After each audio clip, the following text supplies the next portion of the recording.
राधे राधे मित्रों, मैं पंडित मार्कंडे दुबे अपने YouTube चैनल एस्ट्रो टिप्स के माध्यम से वृषभ राशि में मंगल और गुरु की युक्ति से किन राशियों पर गुरु और मंगल दोनों की कृपा बनेगी और इनको अपार धन की प्राप्ति होगी, छप्पड़ फाड़ धन की प्राप्ति होगी। क्योंकि वृषभ राशि में मंगल और गुरु की युक्ति बन रही है। पहले से ही वृषभ राशि में गुरु विराजमान है और मंगल वहां पहुंच गए। एक सेनापति और एक ज्ञान का भंडार। गुरु ज्ञान का दाता तो मंगल साहस, पराक्रम, क्रोध का दाता है। शरीर में रक्त, ऊर्जा और साहस का संचार मंगल करते हैं, यानी बल के प्रतिनिधि मंगल हैं तो बुद्धि के प्रतिनिधि गुरु हैं। और दोनों चीजें एक जगह लगभग नहीं होती हैं, कहीं होती भी हैं तो अपवाद हैं। और अगर ये दोनों चीजें एक साथ हो जाए तो वहां विनम्रता आ जाती है, और विनम्रता अगर हो तो वह बहुत कमाल का चीज हो जाता है। यह गुण देवताओं में केवल हनुमान जी के पास था, जिनको अतुलित बलधामम कहा गया। अतुल बल था उनके पास, जिसकी कोई तुलना नहीं की जा सकती है। और बुद्धि विवेक विज्ञान निधाना, बुद्धि विवेक के भी भंडार थे हनुमान जी, यानी इनके पास बुद्धि भी था और बल भी था, लेकिन साथ ही इनके पास विनय भी था। तो इनके पराक्रम, इनके बुद्धि और इनके विनय से ये लांछनीय नहीं हुए, इनके ऊपर कोई लांछना नहीं लगा। लेकिन प्रायोगिक रूप में देखा जाए तो मनुष्य के पास अगर बल है तो वह धन से हीन है, और अगर धन है तो वह बल से हीन है। यानी दोनों चीजें मनुष्य के पास एक साथ नहीं होती हैं।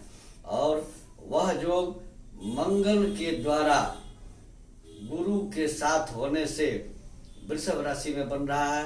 12 राशियों पर क्या प्रभाव पड़ेगा इसकी जानकारी दूंगा।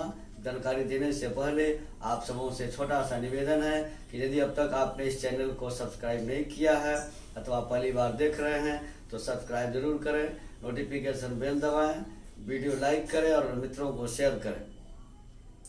मित्रों, मंगल और गुरु की युक्ति वृषभ राशि में बनने से 12 राशियों पर क्या प्रभाव पड़ेगा, इस सिलसिले में सबसे पहली राशि है मेष राशि। मेष राशि के धन भाव में, वाणी, घर और परिवार के भाव में राशिपति मंगल और भाग्यपति गुरु दोनों विराजमान हैं। भाग्य का साथ मिलेगा, साहस भी बढ़ेगा, बिगड़ते काम बनेंगे, जो रुके हुए काम थे बनेंगे। लेकिन स्वास्थ्य के प्रति सचेत रहने की जरूरत है।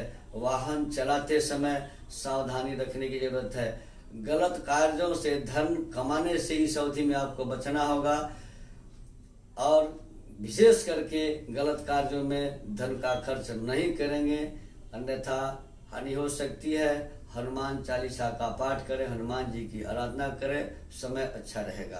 दूसरी राशि है वृषभ राशि। वृषभ राशि के अष्टम पति और लाभपति गुरु, सप्तम पति और व्ययपति मंगल वृषभ राशि में प्रथम भाव में। क्योंकि यह राशिफल चंद्र राशि पर आधारित है, भूल करके भी इसे लग्न से नहीं देखेंगे, क्योंकि यह गणना चंद्र राशि पर आधारित है। तो वृषभ राशि के जातकों को केवल क्रोध पर नियंत्रण रखना है, बाकी यह समय आपके लिए बहुत ही लाभदायक सिद्ध होगा। प्रत्येक क्षेत्र में सफलता मिलेगी। अगर विदेश यात्रा की योजना बना रखे थे, नहीं हो पा रही थी, योजना फलीभूत नहीं हो रही थी, तो इस अवधि में विदेश यात्रा का सपना पूरा होगा।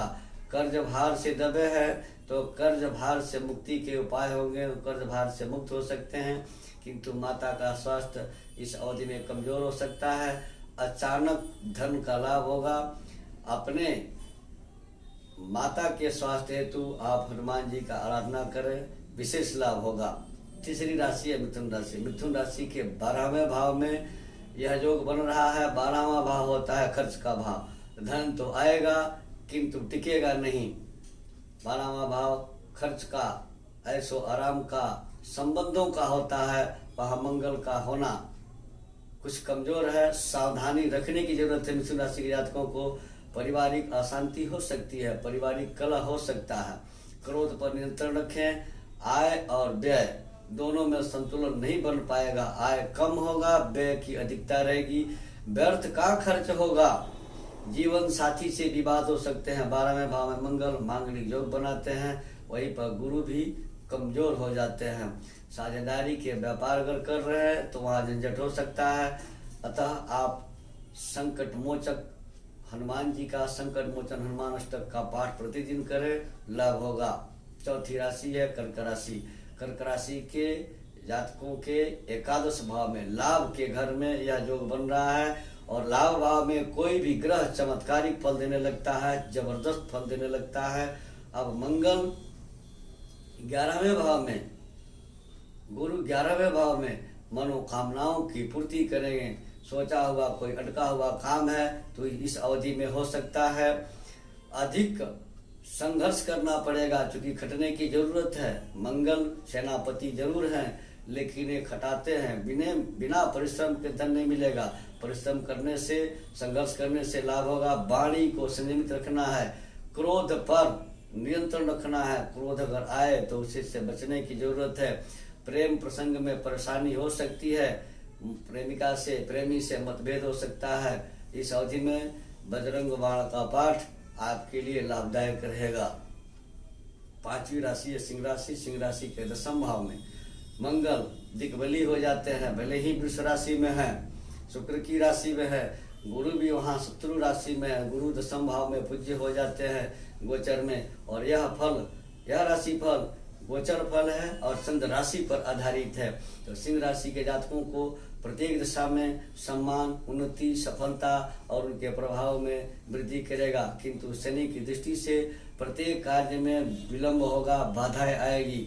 माता की स्वास्थ्य की चिंता आपको हो सकती है। इस अवधि में मित्रों पर विश्वास कदापि न करें। मित्रों से, सहयोगियों से धोखा हो सकता है। धैर्य रखें और सुंदर कांड का पाठ नियमित रूप से करें तो आपको लाभ होगा।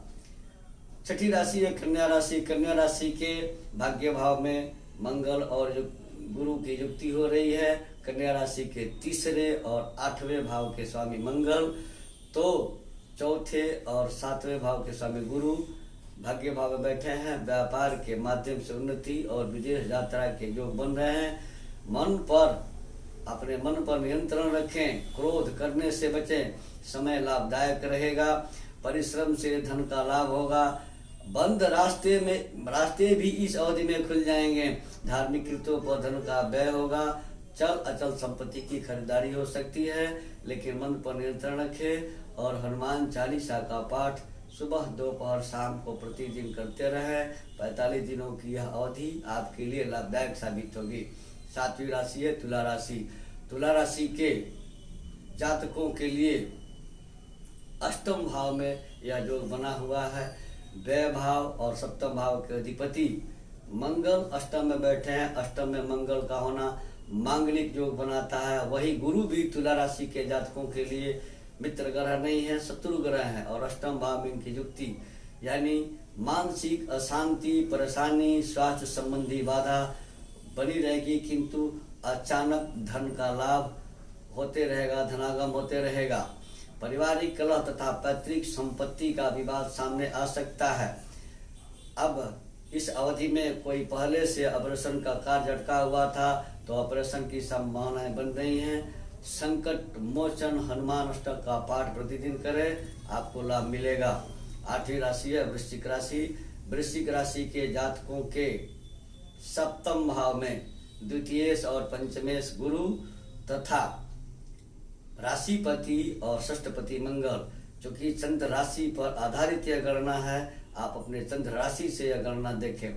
7वें भाव में बैठे हुए हैं, आपके ऊपर शनि की ढैया है। शनि आलस्य देते हैं, लेकिन मंगल का 7वें भाव में जाना आपको एक्टिव कर देगा, आपको ऊर्जावान कर देगा, आप ऊर्जावान महसूस करेंगे। चल अचल संपत्ति की प्राप्ति हो सकती है। दाम्पत्य जीवन में परेशानी आ सकती है, भले ही मंगल राशिपति हो। 7वें में मंगल मांगलिक दोष का निर्माण कर सकते हैं। बेवजह के विवाद से आपको इस अवधि में बचना चाहिए। चिंता मुक्त रहें और हनुमान जी की आराधना करें। जल्दबाजी में कोई भी निर्णय लेने से इस अवधि में आपको बचना चाहिए। 9वीं राशि है धनु राशि। धनु राशि के जातकों का समय बुलंदियों वाला है, चूंकि उनके लिए यह जो छठे भाव में बैठा है, छठे भाव में मंगल चमत्कारिक फल देते हैं। गुरु छठे भाव में शत्रुनाशक हो जाते हैं, लेकिन स्वास्थ्य के लिए थोड़ा सा कमजोर बन जाते हैं, लेकिन गुरु मंगल के साथ हैं। और सेनापति का बात गुरु आवश्यक रूप से मानते हैं, क्योंकि एक विद्वान को एक सेना के अधिपति या एक पुरुषार्थी का ताकत मिल जाए तो वह बहुत ही अच्छा फल देने लगता है। तो आपको यह समय बुलंदी वाला होगा, प्रत्येक जगह सफलता मिलेगी, लेकिन अनावश्यक अनैतिक कार्य न करें, गैर कानूनी कार्य करने से इस अवधि में बचें। भाग्य का साथ तथा प्रदेश की यात्रा हो सकती है, किंतु ऐसा कोई भी कार्य न करें जिससे आपकी बदनामी हो और आप कानूनी अड़चनों में फंस सकें, कोर्ट कचहरी के चक्कर लगाने पड़े, ऐसा कोई भी कार्य न करें। बजरंग बाण का पाठ नियमित रूप से प्रतिदिन करें, लाभ होगा।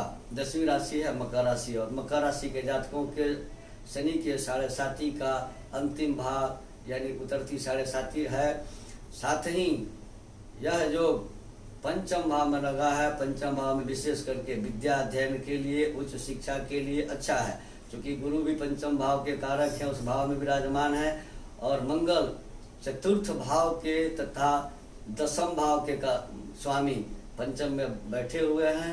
तो पंचम में मंगल का बैठना संतान हेतु हानिप्रद होता है, गर्भवती महिलाओं के लिए हानिप्रद हो सकता है। लेकिन गुरु और मंगल की युक्ति पंचम भाव में वृषभ राशि में होने से मकर राशि के जातकों को शिक्षा और प्रेम के क्षेत्र में आशातीत मनचाही सफलता देने वाला होगा। क्रोध पर नियंत्रण रखें, प्रयत्न करें और प्रयास करते रहे तो अचानक धन का लाभ होगा। विदेश यात्रा और आकस्मिक धन लाभ होगा। विदेश यात्रा की योजनाएं आपकी सफल हो सकती हैं। खान पान पर नियंत्रण रखें, ऐसा कोई भी चीज़ न खाएं जिससे आपकी सेहत बिगड़ जाए।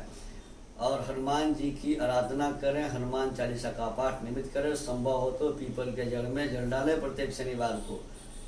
11वीं राशि है कुंभ राशि। कुंभ राशि के जातकों के चतुर्थ भाव में यह योग बन रहा है। चतुर्थ भाव कष्ट का होता है, चतुर्थ भाव में मंगल मांगलिक योग बनाते हैं।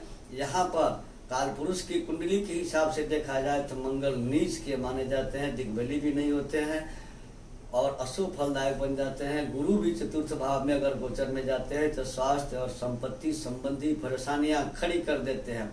तो प्रॉपर्टी की खरीद बिक्री हो सकती है। घर जमीन अगर पहले से नहीं बिक रहा है तो यह काम इस अवधि में हो सकता है। वैवाहिक जीवन अशांत और जीवन साथी से मतभेद हो सकता है। धन एवं स्वास्थ्य की समस्या इस अवधि में बनी रह सकती है। मानसिक अशांति तथा परेशानी होगी। हनुमान जी की आराधना करें, सुंदर कांड का पाठ प्रतिदिन करें तो आपको लाभ होगा। अंतिम राशि है और 12वीं राशि है मीन राशि। मीन राशि के जातकों के तीसरे भाव साहस और पराक्रम भाव में गुरु और मंगल का योग बन रहा है। वृषभ राशि में तीसरे भाव के गुरु गोचर में शुभ नहीं माने गए हैं, लेकिन तीसरे भाव के मंगल जबरदस्त लाभ देते हैं और मंगल के साथ होने से गुरु भी यहाँ शुभ फल देंगे। प्रत्येक कार्य में अगर प्रयास करें प्रत्येक क्षेत्र में सफलता मिलेगी। धनागम भी होगा और व्यय भी होगा, तो चिंता करने की जरूरत नहीं है। धन आएगा तो धन जाएगा। कर्ज देने से इस अवधि में आपको बचना चाहिए। अगर किसी को कर्ज दे दिए तो वो कर्ज वापस नहीं हो सकता है। पिता को कोई ऑपरेशन से संबंधित कोई पहले से समस्या थी तो वो ऑपरेशन इस समय में हो सकता है और यह परेशानी का कारण बन सकता है, लेकिन आपके लिए यह समय उत्तम है। केवल हनुमान जी की आराधना करें, आपके बिगड़ते काम बनने लगेंगे, बनते काम आगे बढ़ने लगेंगे। मित्रों, बने रहे हमारे साथ। इस तरह के एपिसोड के लिए हमारे यहाँ वास्तु विजिट किया जाता है, जब कुंडली बनाई जाती है। वाराणसी के पंडितों के द्वारा यज्ञ अनुष्ठान हवन पूजा आदि भी करवाए जाते हैं। हमारे यहाँ सभी प्रकार के रत्न और रुद्राक्ष उचित मूल्यों पर सर्टिफिकेट्स के साथ उपलब्ध हैं। स्क्रॉल पर दिए गए चीज़ों का लाभ आप प्राप्त कर सकते हैं। धन्यवाद। राधे राधे।